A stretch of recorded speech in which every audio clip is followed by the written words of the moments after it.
आज आपण गप्पा मारतो आहोत पाणवनस्पती संवर्धनाविषयी आणि आपल्याशी गप्पा मारत आहेत सुबोध गोरे. नमस्कार सुबोधजी.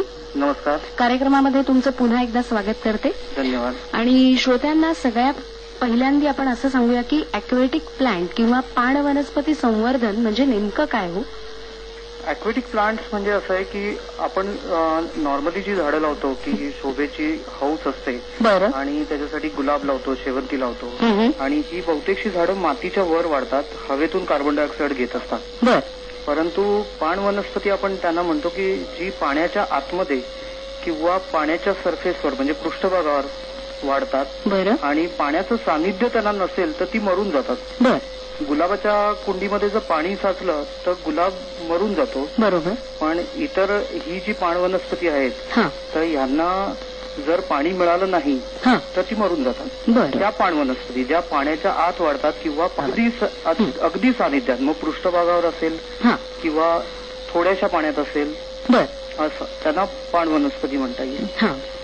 आणि आता म्हणजे आपण ज्याच्याबद्दल गप्पा मारतो आहोत, म्हणजे जसं सुरुवातीच्या प्रस्तावनेमध्ये मी सांगितलं की आता मुंबईसारख्या ठिकाणी लोकांना खूप आवडतं झाडं लावायला वेगवेगळ्या प्रकारची. बरोबर. त्याच्यानंतर छोट्याशा तरी 4-5 कुंड्या आपल्या घरात असाव्यात असं वाटतं. पण आपलं धक्काधक्कीचं जीवनमान लक्षात घेता किंवा मुळात आपल्याकडे इतकी जागा नसते, एवढी माती आपल्याकडे नसते. त्यामुळे मग ह्या सगळ्या गोष्टी अनेकदा आपल्या मनातच राहून जातात. तर आता याच्यामुळे म्हणजे पाणवनस्पती या ज्या आहेत त्या आपण तशा आपण जर लावण्याचं ठरवलं किंवा त्याचं जर संवर्धन करायचं ठरवलं तर आपली ही हौस थोड्याफार प्रमाणात निश्चितच पूर्ण होऊ शकेल, नाही का? तर आता म्हणजे इव्हन माझंही असं झालं की पूर्वी मी शोभेची झाडं, परंतु झाडांना ऊन मिळेना, आजूबाजूला उंच बिल्डिंगी झाल्या, मोठी झाडं झाली. बरोबर. तर त्यामुळे मी शेवटी पाण वनस्पतींकडे वळलो. आणि ह्या पाण वनस्पतींचा हा छंद आहे, हा अगदी छोट्या जागेतही होऊ शकतो. हौस ज्या माणसाला आहे आणि हे करायची इच्छा आहे आणि ज्याला 1 फूट 2 फूट 3 फूट अशी छोटीशी टँक ठेवायची त्याच्याकडे शक्यता आहे आणि छोटं मोठं त्यातनं काही नवीन शिकायचं आहे आणि घरातल्या घरात हिरवळ पाहायची आहे अशी ज्याला इच्छा असेल तर असा कोणताही माणूस हे अगदी सहजरित्या करू शकतो. त्याच्यामध्ये फार किचकटता नाहीये, परंतु पुस्तकं आणि इंटरनेट याच्यावर जी काही आर्टिकल्स आहेत त्याच्यामध्ये खूपदा खूप क्लिष्ट करून दिलेलं आहे आणि योग्य मार्गदर्शन करायला कोणी नसल्यामुळे लोक सुरुवात करतात आणि अर्ध्यावर सोडून देतात. बरं. पण तुम्ही आता सांगितलं की शेवटी तुम्ही पाणवनस्पतींकडे वळलात. म्हणजे अनेकदा असा अनुभव आपल्याला येतो की आपण हौसेने झाडं लावतो आणि मग 4 दिवस पाणी घालतो आणि नंतर पाणी घालायचं राहून जातं किंवा मग आपल्या बिल्डिंगचं बांधकाम सुरू होतं किंवा काहीतरी पिलरचं काम होतं आणि मग सिमेंटमुळे त्या सगळ्या झाडांची पूर्णपणे वाताहत होते आणि मग आपल्या मनाला वाईट वाटतं. मग श्रोत्यांना तुम्ही असं सांगा की हा जो छंद आहे तुमचा याच्याकडे तुम्ही कसे काय वळलात? म्हणजे मी जसं सुरुवातीला म्हटलं की पहिल्यापासून मला जमिनीवरच्या झाडांचा म्हणजे उदाहरणार्थ गुलाब आहेत किंवा शेड लव्हिंग प्लांट्स आपण ज्याला म्हणतो, सावलीत वाढणारी झाडं किंवा कॅक्टस, सक्युलंट्स यांचा छंद होता. परंतु जागेच्या अभावी आणि त्यांना रोज पाणी घालायला लागत असल्यामुळे तो छंद जोपासणं कठीण होत गेलं. लहानपणापासून माशांचाही छंद होताच, तर मग मासे आणि ॲक्वेटिक प्लांट्स असं ते योग जुळून आला. बरं. म्हणजे हे एकमेकाला पूरक आहेत असं म्हटलं तरी काही म्हणजे वावगं ठरणार नाही ना? बरोबर आहे की जर आपल्याला घरात जणांना हौस असते फिश टँक ठेवायची आणि त्याच्यामध्ये वेगवेगळ्या रंगाचे वेगवेगळ्या आकाराचे मासे असावेत असंही लोकांना वाटतं, तर मग हे दोन्हीही आपण अगदी छोट्या आणि कमीत कमी जागेमध्ये करू शकतो. दोन्ही नाही तर तीन गोष्टी आणखीन सुद्धा त्याच्यामध्ये. छोट्या रंगीत कोळंब्या म्हणजे श्रिम्प्स आपण ज्याला म्हणतो, तर मासे, श्रिम्प्स, झाडं असा हा सगळा म्हणजे योग जुळून येतो आणि अतिशय सुंदर नयनरम्य अशी दृश्य आपण करू शकतो. त्याच्यातून पुढे मुलांना शिकता येण्यासारख्या अनेक गोष्टी आहेत ज्या आपण पुढे बोलणारच आहोत. हो. आणि आता तुम्ही इतकं छान सांगितलं की त्यामुळे आता हा कार्यक्रम ऐकणाऱ्या अनेक जणांना खूप आनंद झाला असेल आणि त्यांना एक प्रकारचा दिलासाही मिळाला असेल की अगदीच काही नाही तर आपल्या घरामध्ये ह्या पाणवनस्पती तरी आपण लावू शकू, त्याच्यानंतर एखादी छोटीशी फिश टँक ठेवू शकू आणि जसं तुम्ही तिसरं कोळंबीचं सांगितलं त्याबद्दलही ते काहीतरी विचार नक्की करू शकतील. आणि त्यांचे विचार असेच चालू राहू देत. आपला एक महत्वाचा मुद्दा सांगू का? जरूर सांगा. की इतर झाडांना आपण 2-3 दिवस बाहेर गेलो तर खूप प्रश्न येतो सांभाळण्याचा. यांना टायमर लावला यांच्या दिव्याला की आपल्याला काही बघायला लागत नाही. अरे वा, हे तर खूपच छान आहे. आपण या सगळ्याची सविस्तर माहिती श्रोते हो पुढे घेणारच आहोत, पण तत्पूर्वी आपण एक छानसं गाणं ऐकूया.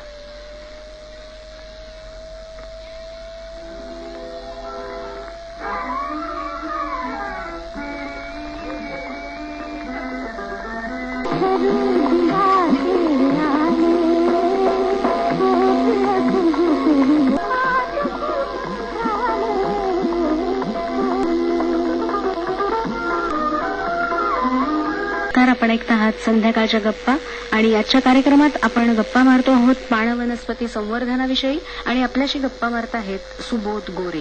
नमस्कार सुबोधजी.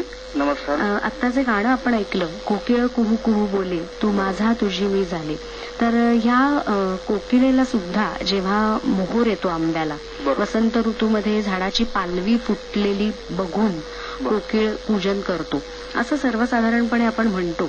तर आता ह्या ज्या पाण वनस्पती आहेत ना, त्या पाण वनस्पतींची अशी काही वैशिष्ट्य आहेत का की ठराविक म्हणजे ऋतुमानामध्ये त्या बहरतात? नक्कीच. तर ती जरा श्रोत्यांना सांगा. या पाण वनस्पतींच्या बाबतीत असं येतं की आपण जरी ठरवलं की त्यांना विशिष्ट वेळ, विशिष्ट प्रखरतेने प्रकाश द्यायचा आणि टँक चालू ठेवायचा, तरी सुद्धा यातल्या काही जसं की रेड वालीची हे जे झाड आहे ते विशिष्ट वेळ झाली, सूर्यास्त झाला की ते स्वतःहून मिटतं. तुमच्या टँक मधला दिवा जरी चालू असला तरी वालीची त्या पानांवरनं कळतं की किती वाजलेत म्हणून. बरं. अशा काही प्रत्येक झाडाच्या काही ना काही वैशिष्ट्य आहेत. आणि त्या झाडांच्या अनुषंगाने येणारे जसे निऑन टेट्रा आहेत, हे छोटे मासे, की जरा थंडी पडली की हे निऑन टेट्रा लगेच अंडी घालायला लागतात. म्हणजे तुम्ही कितीही कंडिशन्स दिल्या, आजूबाजूचं तुम्ही पोषक वातावरण दिलं तरी सुद्धा ह्या गोष्टी होत नाहीत. परंतु निसर्गात जे बदल होतात ते प्रत्येक माणसावर, प्रत्येक प्राण्यावर, प्रत्येक वनस्पतीवर त्याचा परिणाम होतच असतो. आपण म्हणतो काय होतं, रात्री किती वेळ जागत बसलं काय होतं, आहेत दिवे लावा, दिवे आणि जागा. परंतु तसं नसतं. असे वनस्पतींवर पण त्याचे परिणाम होत असतात की लाईट किती मिळतोय त्याच्यावर झाडांचा रंग, त्या झाडाचं एज, हे सगळं त्याच्यावर अवलंबून. म्हणजे त्याचं थोडक्यात त्याचं आयुष्य, की ते किती त्याला ज्या बाकीच्या या गोष्टींची उपलब्धता ज्याप्रमाणे असेल त्यानुसारच अर्थात ती झाडं बहरणार. बरोबर. आणि त्याची जर आपण योग्य प्रकारे काळजी घेतली तरच ती जास्त फुलतात. असं म्हटलं तरी आपल्याला त्याच्यात काही वावगं ठरणार नाही. त्याच्यानंतर आणखी मला असं विचारायचं की ज्यांच्याकडे आता अगदी छोटी जागा आहे, म्हणजे आता आपल्या मुंबईमध्येच की मुळात आपण बघतो की अगदी 10 बाय 10च्या खोलीमध्ये सुद्धा लोक राहतात. तर अशी छोटी ज्यांच्याकडे जागा आहे, माती नाही, तर अशा छोट्या जागेमध्ये पाण वनस्पती आपण लावू शकतो का? हो, अगदी सहज तुम्ही लावू शकता. जो आपण म्हणतो की स्टँडर्ड टँक, 1 फुटी टँक, की ज्याची 1 फूट लांबी असते, उंची असते 9 इंच, आणि गॅलरी म्हणजे त्याची रुंदी ती असते 7 इंच. अशा इतक्या छोट्या टँकमध्ये सुद्धा तुम्ही जवळजवळ 8 ते 10 प्रकारची झाडं लावू शकता आणि निसर्गदृश्याचा आनंद घेऊ शकता. त्या झाडांनी सोडलेले जे बुडबुडे बघू शकता, श्रिम्प्स ठेवू शकता, शिवाय त्याच्यात मासेही असू शकतात. आणि एवढं असूनही तुम्हाला 2-3 दिवस बाहेर जायला काहीही त्रास होत नाही. कारण हा सर्वाधिक म्हणजे ज्यांच्या घरामध्ये खूप झाडं असतात त्यांच्या दृष्टीने हा मोठा यक्ष प्रश्न असतो की गावाला गेल्यानंतर आपल्या झाडांना कोण पाणी घालणार. त्यामुळे अनेकदा एक तर ते बाहेर जाण्याचं टाळतात, किंवा गेले तर मग कोणावर तरी ती जबाबदारी, जसं आपण लहान मुलांची जबाबदारी सोपवून आपल्याला जावं लागतं. आपण जेव्हा काही तासांसाठी बाहेर जातो तसंच या आपल्या झाडांची जबाबदारी त्यांना कोणावर तरी सोपवावी लागते. आणि मग आपण असं बघतो की इतरही लोक मोठ्या कष्टाने ती उचलतात की अरे बापरे, आता यांच्या झाडांना ठराविक वेळेला अमुक वाजता एकदा पाणी घालून टाकूया म्हणजे मग आपण मोकळे. तर हेही आपल्याला या वनस्पतींच्या बाबतीत करावं लागत नाही आणि त्रास होत नाही. म्हणजे बरोबर. आणि छोट्या टँकमध्ये जसं तुम्ही म्हणालात ना, तसं ही जेव्हा झाडं लावतो आपण त्यावेळेला म्हणजे ती लावण्याची काय पद्धत आहे?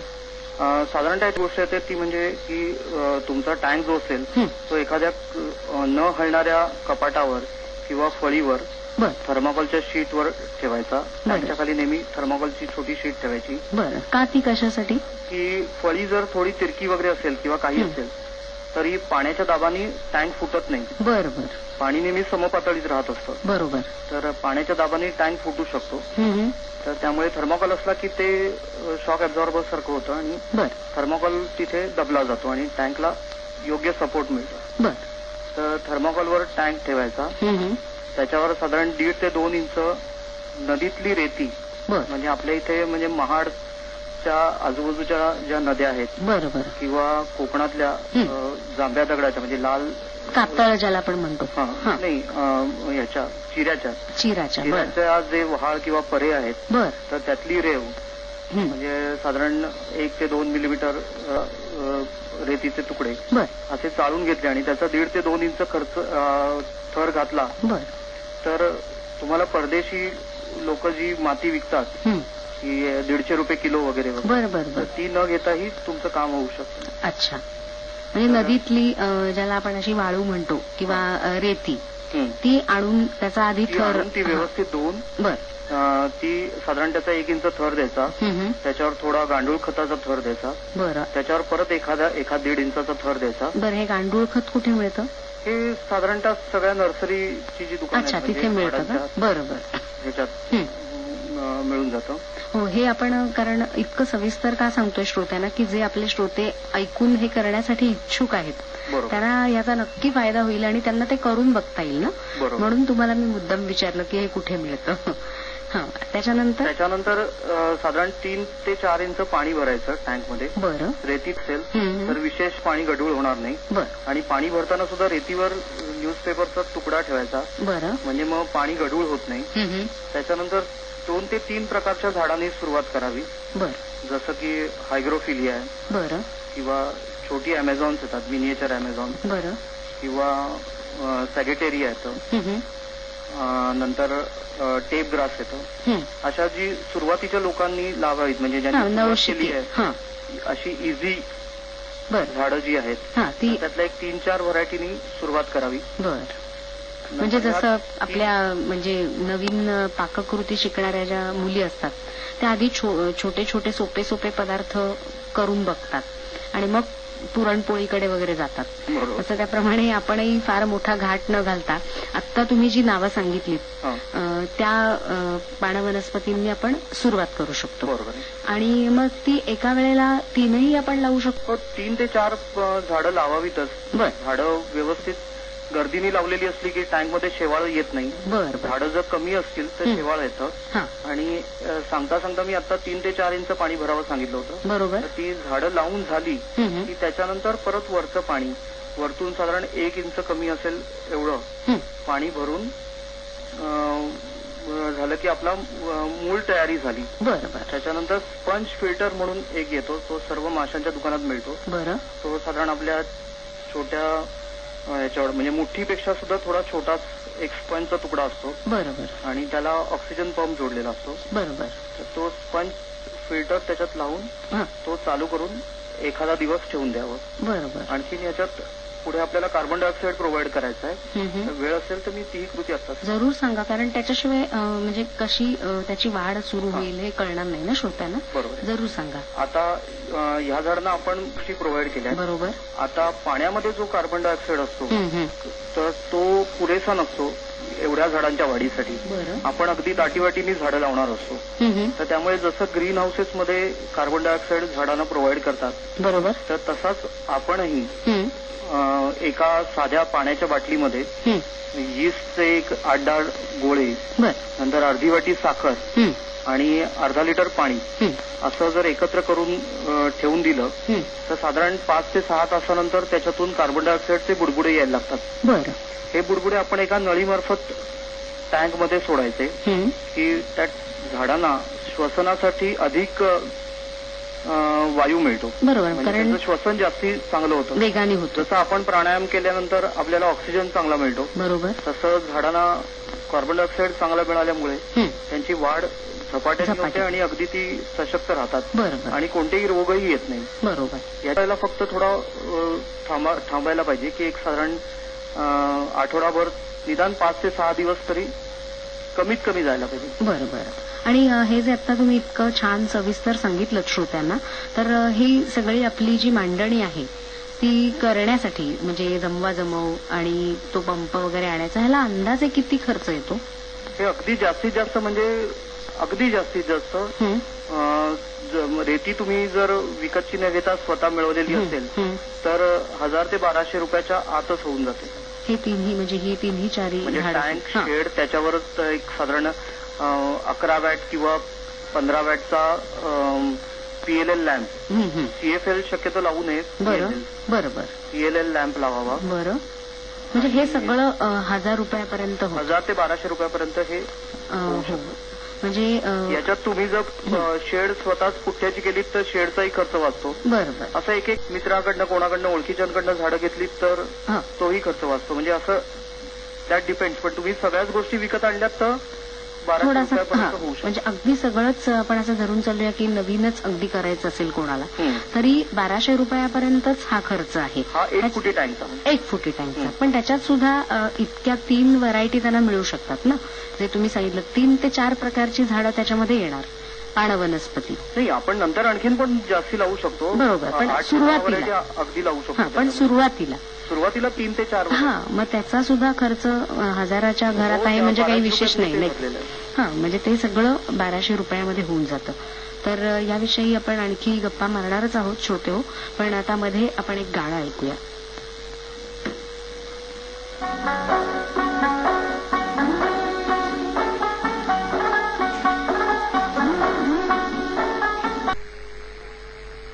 श्रोतेहो नमस्कार. आपण ऐकत आहात कार्यक्रम संध्याकाळच्या गप्पा.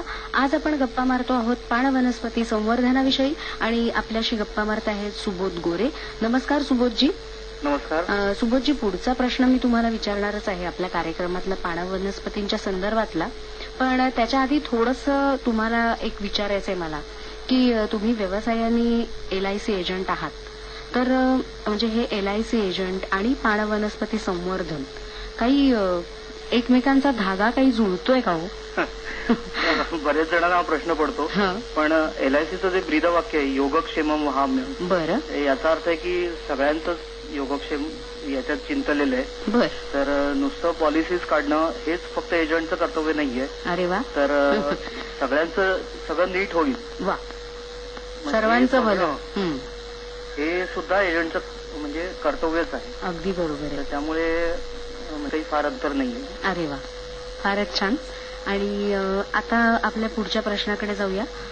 पुढचा प्रश्न असा विचारायचा आहे तुम्हाला की हा जो आपला प्रकल्प आहे म्हणजे हा शालेय स्तरावरती शालेय विद्यार्थ्यांसाठी कसा आणि कितपत उपयोगी आहे? शालेय विद्यार्थ्यांसाठी तर हा फारच उपयोगी आहे. कारण एकतर ह्याच्यात जागेची सगळ्यात मोठी अडचण जी असते तर तिचा काही फार प्रश्न येत नाही. तर दुसरं त्याच्यामध्ये हे सगळं करताना मुलांना आपसुकच रसायनशास्त्र, बायोलॉजी, बरोबर, मायक्रोबायोलॉजी, नंतर प्राण्यांचे आपापसातले संबंध, नंतर सेक्स एज्युकेशन, याच्याबद्दल मुलांना आपसुकच माहिती मिळत राहते. तुम्हाला वेगळं कृत्रिम तऱ्हेने काही शिकवावं लागत नाही. त्यांना असं काही सांगायला लागत नाही हे असं आहे असं बघा, ते समोर त्यांच्या नजरेसमोर होतच असतं. तसंच पर्यावरणातला एखादा जरी आपण ज्याला घटक म्हणतो फॅक्टर, चेंजेस होतात. उदाहरणार्थ ज्या टँकमध्ये कार्बन डायऑक्साईड नाही लावलाय आणि ज्या टँकमध्ये कार्बन डायऑक्साईड दिलेला आहे भरपूर अशा 2 टँकमध्ये काय फरक दिसतो? बरं. किंवा कार्बन डायऑक्साईड जास्ती झाला तर माशांवर काय परिणाम होतो? असे अनेक त्याचे पैलू आहेत. बरोबर. की जे शिक्षकांना मुलांना अगदी सुलभतेने दाखवता येतील आणि त्याच्यासाठी वेगळ्या शास्त्रीय प्रयोगांची गरज राहणार नाही. बरं, जिवंत मासे आणि झाडं बघायला मिळत असल्यामुळे मुलंही अत्यंत आनंदाने ते बघतील. कारण त्याच्यामध्ये एक प्रकारचा जिवंतपणाच असेल ना की प्रत्यक्ष त्यांच्या डोळ्यासमोर घडेल. म्हणजे जे आपल्या जीवशास्त्राच्या पुस्तकामध्ये विद्यार्थ्यांना घोकून पाठ करावं लागतं. बरोबर. की ऑक्सिजन कसा हवेमध्ये झाडं सोडतात, कार्बन डायऑक्साईड घेतात आणि ऑक्सिजन उत्सर्जित करतात. बरोबर. तर याच्यामध्ये कार्बन डायऑक्साईड ज्या टँकमध्ये दिलेला आहे तर त्या टँकमध्ये आनंदाचा भाग असतो आणि तो बघायलाही फार सुंदर वाटतं. बर. आणि ऑक्सिजनचे बुडबुडे म्हणजे त्याच्यात त्यांना हल्ली असं असतं ना की प्रत्येक गोष्ट आताचे विद्यार्थी इतके हुशार आहेत की त्यांना प्रत्येक गोष्टीचा पुरावा हवा असतो की म्हणजे झाडांनी आता ऑक्सिजनचं उत्सर्जन केलं असं तुम्ही पुस्तकात दिलंय पण त्याचं प्रूफ काय. तर त्यांच्या दृष्टीने मला वाटतं हा प्रकल्प फारच आनंददायी ठरेल कारण त्यांना समोर बुडबुडे दिसतील ना म्हणजे बुडबुड्यांच्या रूपाने असलेलं ऑक्सिजनचं अस्तित्व त्यांना प्रत्यक्ष अनुभवता येईल. बरोबर.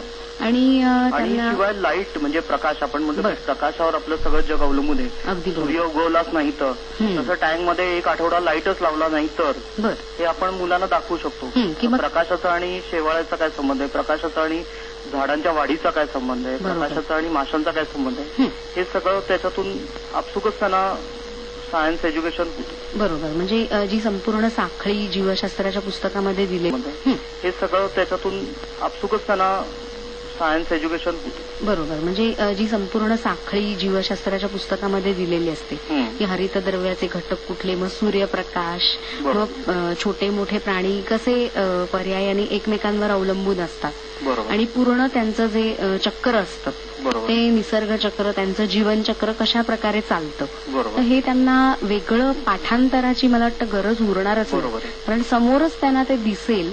आणि सायन्सच्या पुस्तकामध्ये हे सूत्र दिसू शकतं की 6 carbon dioxide 6 CO2 plus H2O in the presence of light and chlorophyll बरोबर that becomes 6 glucose and 6 parts of H2O म्हणजे पाणी. बरोबर. तर हे सूत्र दिसू शकतं पण हे प्रत्यक्षात तुम्हाला अनुभवता येईल. बरोबर. आणि त्याचा म्हणजे आपण म्हणतो ना की त्यांना एक प्रकारचा नवनिर्मितीचा आनंद सुद्धा याच्यातून मिळेल. पण एवढी छान छान झाडं लावली आणि ती समोर त्यांना ते दृश्यही दिसेल आणि त्यातनं त्यांचं शिक्षण सुद्धा होईल. तर शालेय विद्यार्थ्यांसाठी हा खरोखरच अतिशय चांगला प्रकल्प आहेच. आणि आणखीन मला असं विचारायचं जाता जाता तुम्हाला आता समोरचं घड्याळ मला खुणावायला लागले जाता जाता एकच सांगा की आजचा जो आपला विषय आहे पाणवनस्पती संवर्धनाचा तर मुळात पाणवनस्पती संवर्धन हे याला मुळातच इथे भारतामध्ये किती वाव आहे. भारतामध्ये ह्याला पुष्कळच वाव आहेत. कारण सिंगापूर सारखा देश की तिथे एकेका कंपनीची जी नर्सरी आहे पाणवनस्पतींची ती 100 एकराच्या त्यांच्या नर्सरीज आहेत आणि त्यांच्याकडे जागा नाही म्हणून ते मलेशियातली जागा वापरतात आणि त्यातून ते पुष्कळ म्हणजे फॉरेन एक्सचेंज म्हणा व्यापार त्याच्यातून मिळवत असतात. जर्मनी सारख्या ठिकाणी त्यांच्यात पुष्कळ संशोधन टिश्यू कल्चर क्रॉस ब्रीडिंग जाती नवीन तयार करणं आणि आपल्या इथे म्हणजे हा विषयच अजून कोणाला माहिती नाहीये तर त्याच्यात पुढे काही होण्याची म्हणजे सध्या तरी काही आतापर्यंत नाहीये. याच्या पुढे पुष्कळ त्याच्यात वाव आहे. म्हणजे वित्तीय संस्था यांनी जर पुढाकार घेतला तर याच्यात खूप काही होऊ शकेल. बरोबर. खूप मोठा म्हणजे बिझनेस अपॉर्च्युनिटी म्हणतो आपण. कारण आता आपण आजकाल बघतो की आत्ताचं जे आपलं शिक्षण आहे तर दिवसेंदिवस नोकऱ्या कमी होत जाणार आहेत आणि आपले जे नवीन विद्यार्थी आता तयार होतील त्यांना नोकरीच्या संधी उपलब्ध होण्याच्या दृष्टीने साधा ऑक्सिजन पंप जो मिळतो तर तो सुद्धा आपल्या देशात चांगल्यातला बनत नाहीये. इतकं साधं उपकरण तर ह्याच्यात नवीन उद्योजक आले तर त्यांच्यासाठी अनेक अशा प्रकारच्या त्याच्यात ऑपॉर्च्युनिटीज आहेत. बरोबर. आणि त्यांना हे चॅलेंजच असेल ना की ही सगळी उपकरणं बनवणं आणि त्यातून हा प्रकल्प यशस्वी करणं. म्हणजे थोडक्यात आपण असं म्हणू शकतो की हे जर नवीन लोकांना यायचं असेल तर त्याच्यासाठी त्यांना अनेक प्रकारच्या संधी उपलब्ध आहेत. थोडंसं त्याच्यासाठी त्यांना संशोधन मात्र करावं लागेल आणि थोडीशी मेहनत तर प्रत्येक आपण कुठेही गेलो तरी करावी लागतेच. आणि मुंबई युनिव्हर्सिटी किंवा दापोली कृषी विद्यापीठ याच्याकडून पण काही सोयी आहेत. बरं. मला स्वतःला ते जास्ती माहिती नाहीये पण काही सोयी आहेत असं मी ऐकलंय. बरं. म्हणजे ज्यांना खरोखरच याच्यामध्ये यायचंय तर ते त्याचा शोध घेऊ शकतात ना की कुठे कुठे अशा प्रकारच्या सोयी उपलब्ध आहेत आणि याच्यामधून आपण काय जास्तीत जास्त कसा स्वतःचा फायदा करू शकतो आणि इतरांनाही त्याचा कसा बेनिफिट होऊ शकतो. म्हणजे आज जरी तुम्ही म्हणालात तसं इतक्या मोठ्या प्रमाणावर हा विषय लोकांना परिचयाचा नसला तरी उद्या मात्र तो नक्की होऊ शकतो. बरोबर. म्हणजे ह्याच्यासाठी जी उपकरणं तुम्ही जी वेगवेगळी सांगितलीत, म्हणजे तो टँक असेल किंवा अगदी ती रेती किंवा तो थर्माकोलचा तुकडा, म्हणजे हे सगळं वर्षांनी काही कंपन्या किट म्हणून बनवून सुद्धा बाजारामध्ये आणू शकतात. अगदी म्हणजे रेडी टू इन्स्टॉल. हा, म्हणजे की ज्यांना खरोखरच हे करण्याची इच्छा आहे आणि ज्यांच्याकडे जागेचा अभाव असला पण इच्छाशक्ती दांडगी असेल की घरामध्ये अशी आपल्या झाडं असावीत सुंदर सुंदर, तर ते असं करून पाहू शकतात. आणि हे जर म्हणजे शेवटी कसं असतं की कुठलाही नवीन प्रयोग करायचा असेल किंवा नवीन कुठलाही गोष्टीचा आपल्याला अनुभव घ्यायचा असेल तर त्याच्यामध्ये आपण जास्त आपल्याला त्याचा फापट पसारा नको असतो. तर हे सगळं एकत्रित स्वरूपात जर कुठे मिळायला लागलं तर लोकांना आणखीनच आनंद होईल. की जसं म्हणजे आपल्याला काही सगळं एकत्र मिळालं की रेडी नूडल्स मिळाले की ते करायला मजा येते. आपल्या इथे साधारणतः ह्या गोष्टी एकत्र मिळतात, फक्त लोकांना माहिती नसतं नक्की काय घ्यायचं. मग लोक आज हे घेतलं उद्या ते घेतलं करत राहतात आणि मग काहीतरी गडबड होते आणि मग शेवटी थांबवतात. मग तो प्रकल्प फसतो. माझ्या सुदैवात मार्गदर्शन चांगलं मिळालं. कोणाचं मार्गदर्शन मिळालं तुम्हाला? याच्यामध्ये मला बांद्र्याचं एक जे दुकान आहे नॉटिलस म्हणून, बरं, ते म्हणा किंवा माझे गुरु नितीश पटेल, बरं, यांचं अतिशय उत्तम मार्गदर्शन मिळालेलं आहे. म्हणजे ह्याच्यामध्ये थोडंसं योग्य मार्गदर्शन जर लोकांनी घेतलं आणि त्यानुसार जर हा प्रोजेक्ट केला स्वतःच्या घरामध्ये तर तो नक्की यशस्वी होऊ शकेल असं आपण म्हणू शकतो. तर सुबोधजी, आज आपण या कार्यक्रमामध्ये सहभागी झालात. तुमच्या व्यस्त दैनंदिनीतून वेळ काढून आकाशवाणीच्या श्रोत्यांना या ॲक्वॅटिक प्लांट्सची अतिशय चांगली माहिती इतक्या कमी वेळामध्ये तुम्ही दिलीत, त्याच्यासाठी आकाशवाणीच्या वतीने अगदी मनापासून आपले आभार मानते. धन्यवाद. धन्यवाद. आणि हा कार्यक्रम आज ज्या श्रोत्यांनी ऐकला असेल त्यांना सुद्धा नक्की वाटलं असेल की आपल्या घरामध्ये अशा प्रकारच्या पानवनस्पती असाव्यात आणि त्यांनी सुद्धा त्या दृष्टीने नक्की प्रयत्न करायला आता सुरुवात माझी खात्री आहे. सुबोधजी, पुन्हा एकदा आपले आभार. नमस्कार. धन्यवाद. श्रोते हो, मला या कार्यक्रमासाठी तांत्रिक सहाय्य केलं होतं स्नेहल नाईक यांनी आणि यासाठी विशेष सहाय्य केलं होतं आमचे कार्यस्थ अधिकारी श्री वालसन. आणि कार्यक्रमातली जी सुंदर गीतं आपण ऐकलीत ती मला उपलब्ध करून दिली होती श्री चव्हाण यांनी. बरं तर श्रोते हो, मी या सर्वांसह अर्चना दिनेश आता आपला निरोप घेते या सुंदर गीतातून.